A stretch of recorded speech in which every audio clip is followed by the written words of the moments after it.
Welcome to Civics in a Year, the podcast that makes civic literacy fast, accessible, and surprisingly engaging.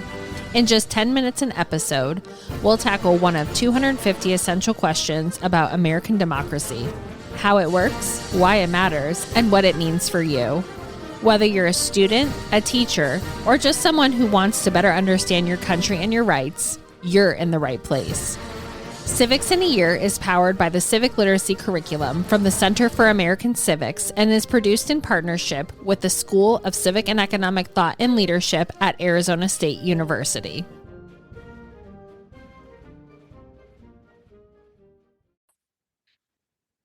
Welcome to a special edition and series of Civics in a Year. I love learning things, and our guest today, Joanna Kenty, is going to lead us through a series. And I'm really excited because it's a lot of things that I am not familiar with. So I get to be a learner in this. And Joanna and I talked, and we kind of came up with this series idea of the lore of the founding, right? Because as wonderful as the ideas of our founders were, they were not original. They all came from somewhere. So before we get started in our very first episode of this series, Introduction to Classical History, I want Joanna to introduce herself. We already started talking before this, and I had to make sure I hit record because these conversations were just so fun. So, Joanna, can you please introduce yourself for our guests? Yeah. Or for our listeners. See. There you go. Thank you so much, Liz. I'm very happy to be here and excited to get into this topic. My name is Joanna Kenty. I am coming here. I'm sort of going back to my days as a classics professor. I was an academic for a few years. I mostly taught at the University of New Hampshire. I taught Latin, ancient Greek, Roman history, some Greek mythology, a little bit of a lot of different topics. And in 2020, I left academia and I started doing civic education instead, which is how I learned about civics in a year. And I'm so grateful for what you all are doing with the podcast. And I am currently doing a couple different projects, but one of them is writing for The Renovator, which is a newsletter about our democracy, ways to make our institutions work better, realize the promise of the Constitution and our founding. And I write a news roundup about civic education for that. So I hope everybody will check it out. Yes, and we will put the link to The Renovator in all of the episodes that we do with Joanna. Joanna, I'm so excited to talk to you about this. So when we talk about classical history, what does classical mean today? Yeah, so I'm going to approach that from a couple different ways, because when we talk about like classic books, most of us just imagine great books, and classics can mean that. A classics department at a university refers to the study of ancient Greece and ancient Rome. It also applies to Greek-speaking and Latin-speaking cultures all over the Mediterranean Sea region.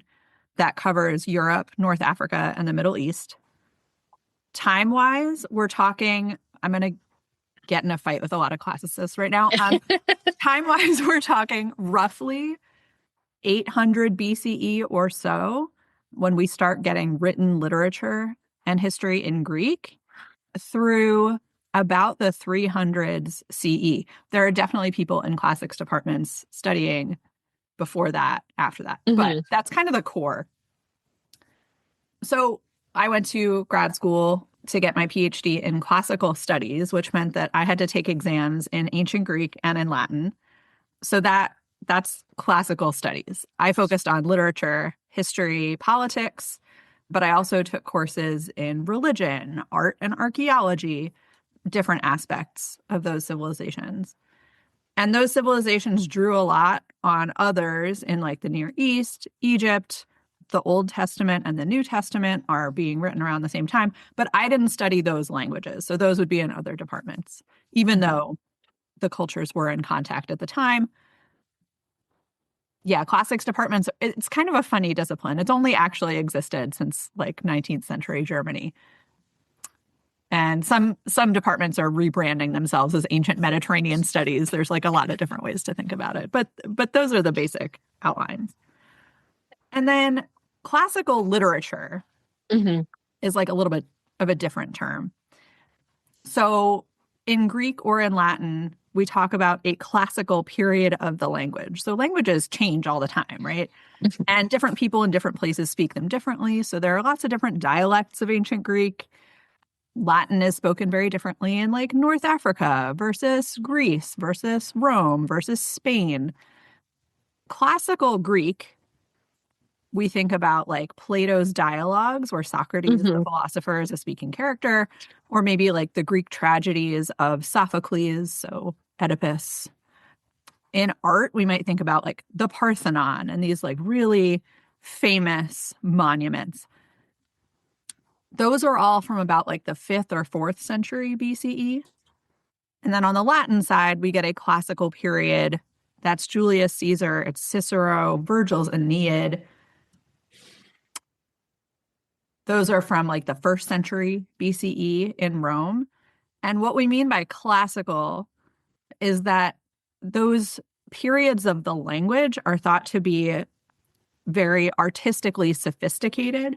The works of literature that are being produced are very intellectually rich, and they just keep speaking to us thousands of years later in ways that are really provocative and generative and important. So a classical text can refer to that time period, that style of language, that moment in the language, and also like a literary kind of high point. It's so interesting. And I appreciate too that, like, yes, there's a time period, and some people might like play with that time period. And I think this is why I just love the study of history so much, is because it tells us so many stories. So when we're looking at 18th century America, right, we're looking back at our founding. What does classical education mean in 18th century America? Mm-hmm.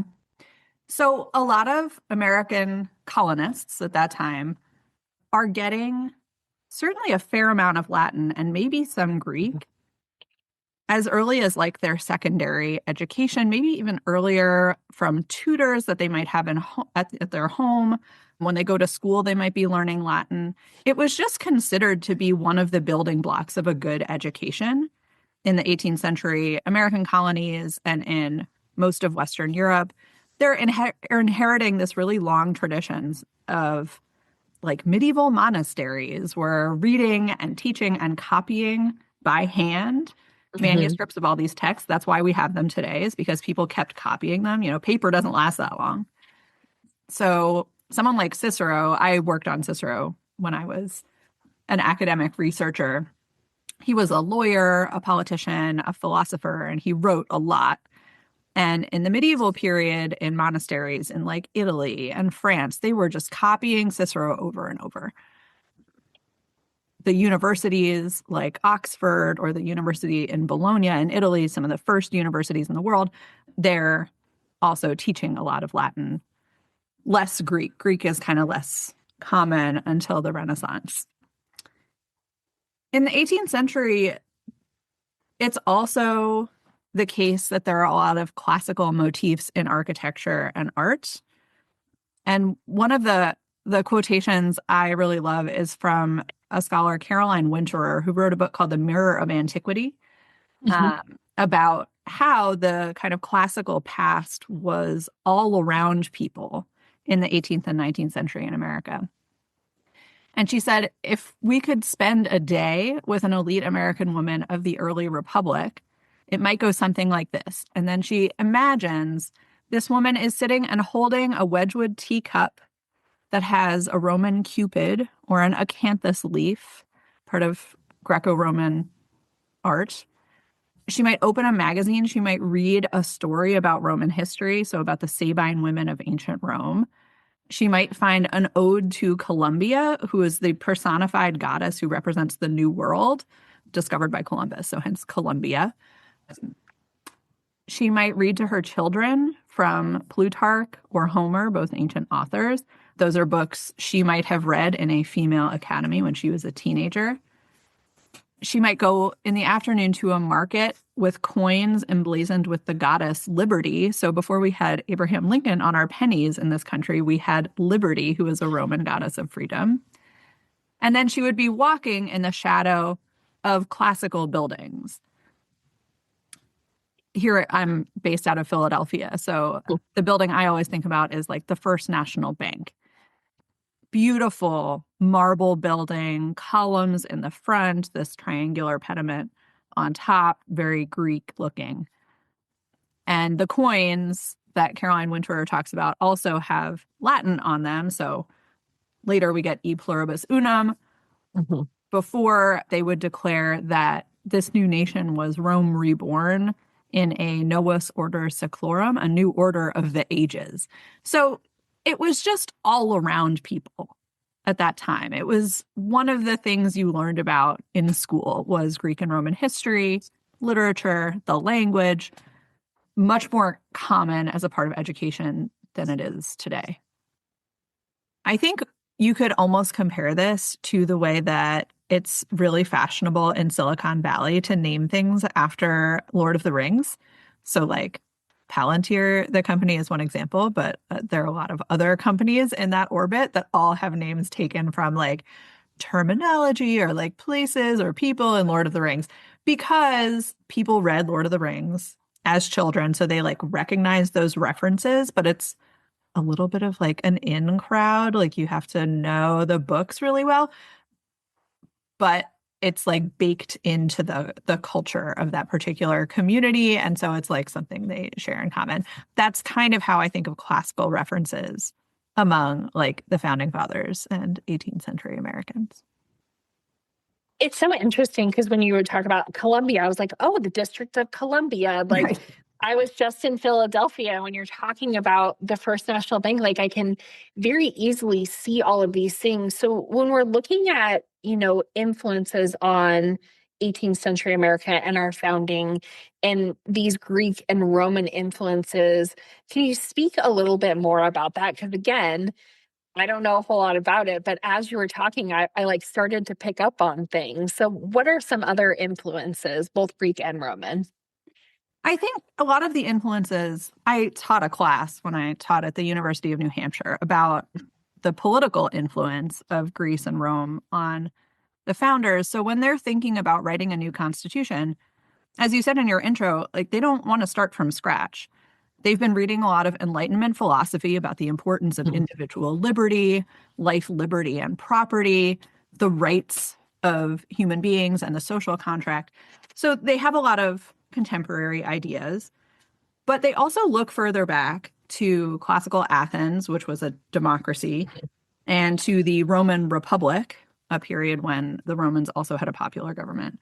And they think those are really useful models to look at, both for what we should do and what we definitely don't want to do. So neither one of those regimes lasted forever. So like what caused them to fall apart? The Greeks also start this tradition of what we might call political science or political theory, like thinking about how humans relate to each other abstractly. And if you had to think theoretically, like what is the best form of government for human beings, what might it look like? And how do we decide what's best? Is the same form of government the best for all people? Or does it depend on what country you're in or even what climate you're in was a conversation they had. Like, what's the culture you're coming in with? And those conversations were very much on people's minds. In the colonies, as they're thinking about declaring independence, if we're giving up the British Constitution, we now have to write our own. Like, how do we think about doing that?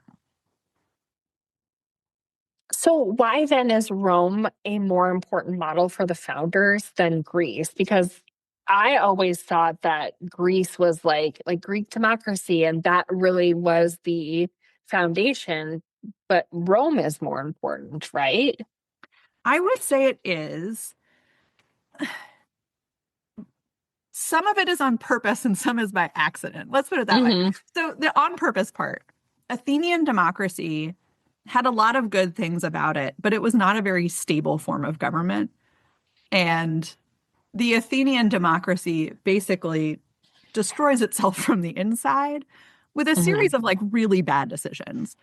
Some of them are, they go to war when they shouldn't. They treat their allies in wars very badly.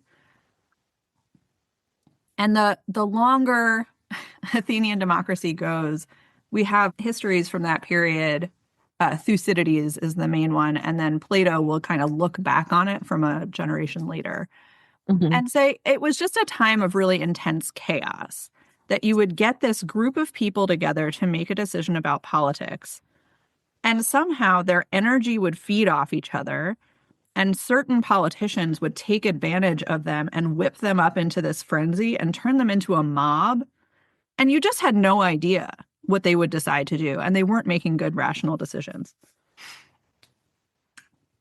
So although the idea of democracy was very promising and for part of Athenian history did a lot of very impressive things, produced incredible art, architecture, literature, in terms of social stability and peace, kind of left something to be desired. Okay. And Greece had a radical direct democracy where citizens were voting regularly on politics. At certain points, they were choosing people to make political decisions by lottery. So anybody in Athens might be called to serve. The accidental part of why Greece is less important is that the Roman Empire in antiquity eventually conquered Greece and the Greek world. The Greek world was pretty vast, included what had been the Persian Empire. After Alexander the Great went on his conquest through Persia, he got all the way to like Pakistan or India before he had to turn around because his soldiers mutinied. So there's a huge Greek world out there, many languages spoken within it, but Greek was kind of the official language. The Roman Empire conquers and to some extent absorbs that half of the empire. And then the Roman Empire also includes the West, so France, Spain, eventually England, North Africa.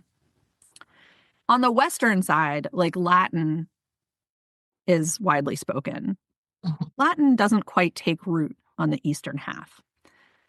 And as the Roman Empire goes on, this is post-Republic, this is while emperors are ruling, the empire is too big to be controlled centrally from Rome anymore. And it splits in half. And functionally, it's a Greek half and a Latin half. The Latin half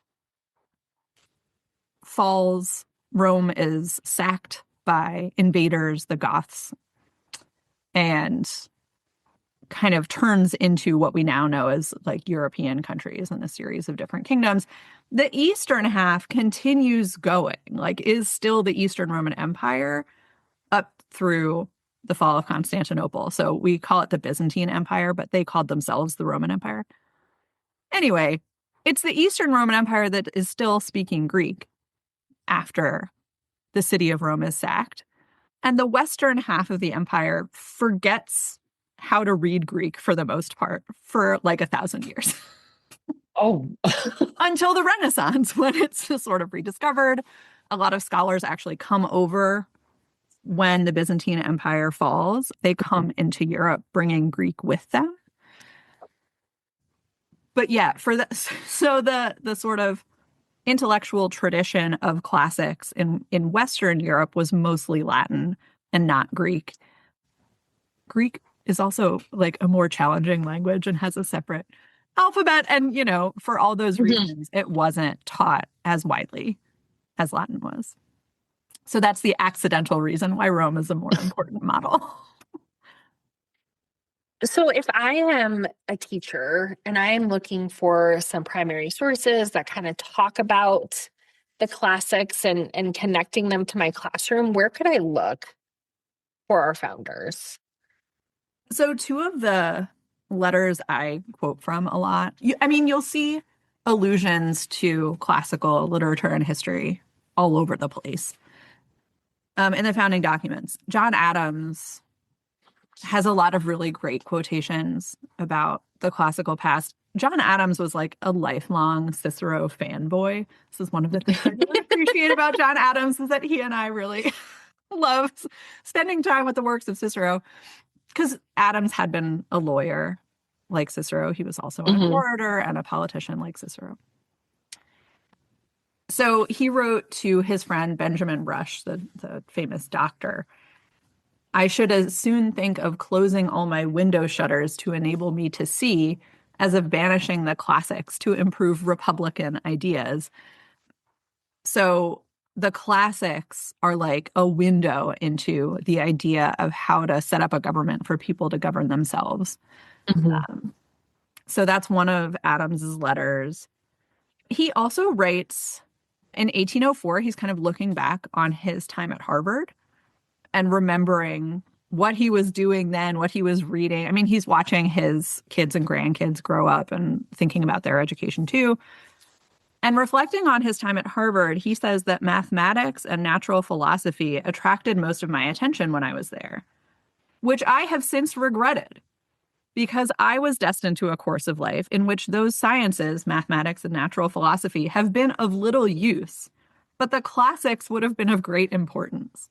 And I think this is so funny. John Adams is like, I studied too much STEM at Harvard is the main problem because I don't need STEM in my day-to-day work. My day-to-day work is government. And for that, like classics would have been more practical. I think that's very funny because we think of classics as less practical today.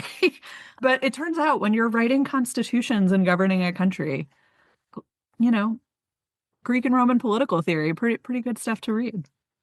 Yeah, well, and you say that, and I'm thinking back to the Federalist Papers. Like we've done a bunch of episodes on the Federalist Papers, and I feel like there are tales within the Federalist Mhm. Papers of these, founders of Madison and Hamilton and John Jay saying, like, here's what's happened. Like, again, we're not starting from scratch. We have these lessons from, you know, Rome and from Greece. I want to ask another question too. So, one of my very favorite things is I love presidential libraries and I love presidential houses. And I don't know that I have a favorite because I feel like there's pieces of all of them that I love, but Monticello, right? Mhm. Thomas Jefferson's Monticello and being able to be on the campus of UVA and looking at that, those are that's classical architecture, correct? Yeah. Yeah. I mean, you'll see a lot of Hmm. classical architecture around DC, around our federal Oh yeah. buildings. The Capitol, I don't know if you've ever looked at like the Capitol kind of pediments, the triangle above the columns where all these Hmm. statues are. Yes. There's like a Statue of Liberty. I mean, the Statue of Liberty, also a classical reference, but there's an image of the goddess Liberty, of justice. So they're borrowing a lot of classical imagery. But yeah, Thomas Jefferson like takes this obsession to a very different level.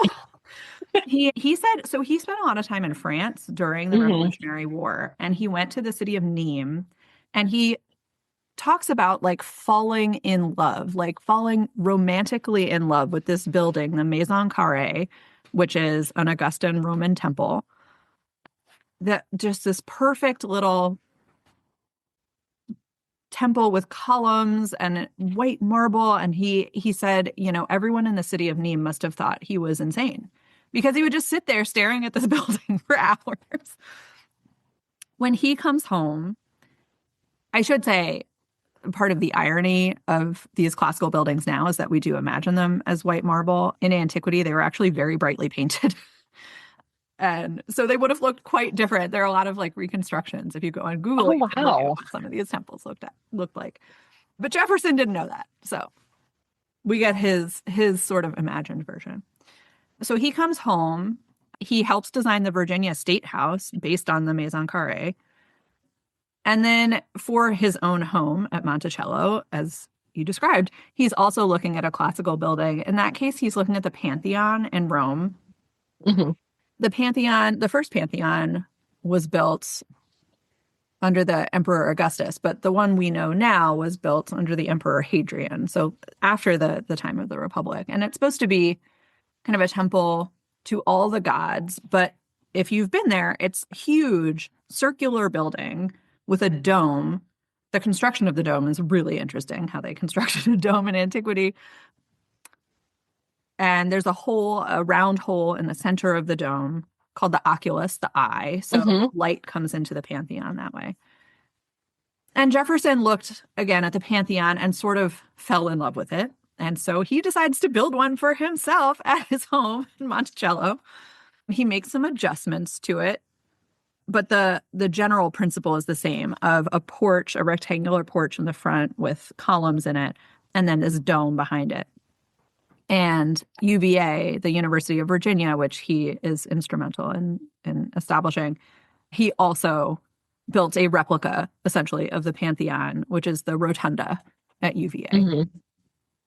Both of them have more brick, so it looks a little bit more federalist architecture rather than straight classical. But yeah, we get mini pantheons all It's over the United so States. It's just so cool because I remember the first time I've been to Monticello a couple times, but I remember the first time going and being like, this is not something, because again, I'm on the West Coast. We do not have a lot of Greek architecture out here. Right. Um, but it's so interesting again how the founders were so influenced, you know, by these Greek and Roman, so not even just literature, but thought and architecture. So my kind of closing here, what happens when a republic looks backward in order to move forward? I think one of the good things that can happen is that they're trying to draw on lessons from the past Hmm. about the types of challenges that arise when people try to govern themselves. In antiquity, there's a really great passage in Herodotus's Histories. He's a Greek historian, one of the first historians. In fact, we call him the father of history. He imagines Persians in the Persian Empire debating what the best form of government is. And we get versions of that debate in a lot of later works too. And they sort of agree, like, monarchy is pretty great when you have a good king, Hmm. but you often don't. And when you have a bad king, it's pretty bad. Yeah. You could sort of spread power out among a few people. Think of it as an aristocracy, a rule by the best. But often those few people will fight amongst each other. Sometimes they're just like not actually the best people, they're just the Hmm. wealthiest people. Sometimes they don't really serve the interests of the whole society. So actually, if you want to serve the interests of the whole society, you really want the whole society to have a voice in government, popular government, which is democracy and ruled by the people. That kind of thinking about what kind of government will achieve life, liberty, and the pursuit of happiness for a population, it's really helpful to look back in order to look forward and think about, Hmm. how are we going to set ourselves up for success? The other part, I'm thinking of a couple of books by Carl Richard about classics and the founders. And he says he gets the sense sometimes that, they're sitting in the Continental Congress, they're saying, we got to write a Declaration of Independence, we got to write constitutions. We want to differentiate ourselves from England, right? Like the whole point of this exercise is to get away from English government. There are a lot of things about English government we like, but we don't want to acknowledge them. Let's look at this further off ancient model. And also the ancient model, the classical past carries a certain amount of like cultural capital with it, right? So if you're in the 13 colonies on the borders of, the wilds of North America, it might make you feel a little bit better about yourself. If you can say, yes, we're living in the wilds of North America, but you know what? We can still build classical buildings and invoke classical literature and have a serious, quality, rigorous education in Latin. So he says that he thinks there's a little bit of defensiveness in the founders choosing to say, this is the heritage we are invoking. We are quoting from classical models. It's not just that we have inherited them, but they're the ones we want you to focus on. So it's a little bit of a bait and switch, potentially. It sounds so petty. This is why I love digging into things like this, because I think that we often have these visions of like who our founders were and, these like demigods. But I mean, they're just people, right? And Joanna, I'm just so excited to explore. I have like Post-it notes everywhere because I hear something and I want to do these deep dives. So we're doing, again, some really fun Lord of the Founding episodes. So our next episode, we're actually going to talk about the founding of the Roman Republic and kind of this, story about overthrowing a king. So Joanna, thank you so much again for giving us this introduction, and listeners, get ready for episode 2. Well, thank you for letting me nerd out about Greek and Roman things. My favorite thing to do. Thank you so much.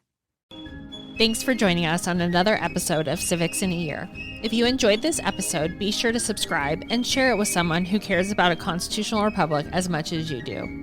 For more episodes, resources, and updates, follow us on social media or visit us at civics.asu.edu. Make sure to check out the show notes for any relevant links. Special thanks to the United States Marine Band for their performance of the Stars and Stripes Forever. Let's keep building a stronger constitutional republic, one episode at a time.